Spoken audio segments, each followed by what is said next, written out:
Ang Kawasaki Barako 175 ay isa sa mga motor na maaasahan mo pagdating sa kargahan o partner panghanap buhay mo mga idol.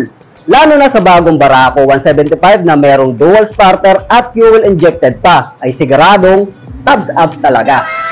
Halina't silipin natin ang motor na ito sa kanyang features and specs at syempre ang kanyang updated price with regard sa cash and installment nito. Welcome to Haji Moto Vlogs and this is Kawasaki Barako 175 Dual Start and Fuel Injection. Let's go! At para magsagawa ng review at maghatid ng updated price regarding sa cash and installment nito, ay lumipad ng aming team. Ako lang pala mga idol sa Masinloc, Zambales para mag-walkthrough dito sa isa sa mga best dealer ng motorsiklo na R-Cycle Supreme Bikes. Dito naman ay merong quality, durability at affordable at reasonable price para sa inyo na motor tulad ng Yamaha, Honda at